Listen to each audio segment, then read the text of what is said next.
अमरावती जिल्ह्यात नवीन महा ई सेवा केंद्रांना मंजुरी देऊ नये अशी ठाम मागणी अखिलस्तरीय महा ई सेवा व भारत केंद्र संघटनेने जिल्हाधिकाऱ्यांकडे केली आहे।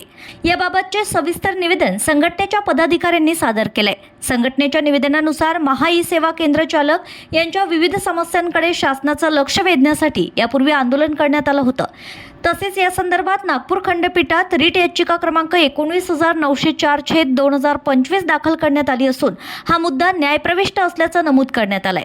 याशिवाय माहिती व तंत्रज्ञान मंत्री आशिषजी शेलार यांच्या अध्यक्षतेखाली 11 मार्च 2026 रोजी मंत्रालय मुंबई येथे महा आयटी व वरिष्ठ अधिकाऱ्यांसोबत बैठक घेण्यात आली होती। या बैठकीत महा ई सेवा केंद्रांच्या समस्या व मागण्यांवर सविस्तर चर्चा झाल्याचंही निवेदनात नमूद आहे। या पार्श्वभूमीवर संबंधित विषयावर शासनाकडून स्पष्ट मार्गदर्शक सूचना येईपर्यंत अमरावती जिल्ह्यात नवीन महा ई सेवा केंद्रांना मंजुरी अथवा वाटप करू नये अशी विनंती संघटनेने केली आहे। या निवेदनावर राज्य प्रतिनिधी संजय वांद्रे, राज्य सचिव विनोद तायडे, जिल्हाध्यक्ष मनीष चौधरी, जिल्हा सचिव सुदर्शन यावले तसेच कोषाध्यक्ष निलेश इंगळे आदी पदाधिकारी उपस्थित होते।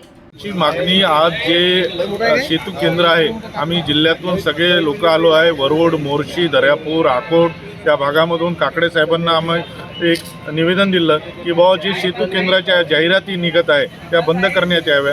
आम्ही कोर्टाचे पिटिशन दाखल केलं होतं, ती प्रत आम्ही दिलेली होती आणि या सगळ्या गोष्टी अडचणी दूर झाल्या पाहिजे। सेतूवाल्यांचे जे प्रॉब्लेम आहे आणि पोर्टल दुरुस्त झालं पाहिजे, पोर्टलवर ज्या अडचणी निर्माण होतात त्या दुरुस्त झाल्या पाहिजे आणि आमचं कमिशन वाढलं पाहिजे।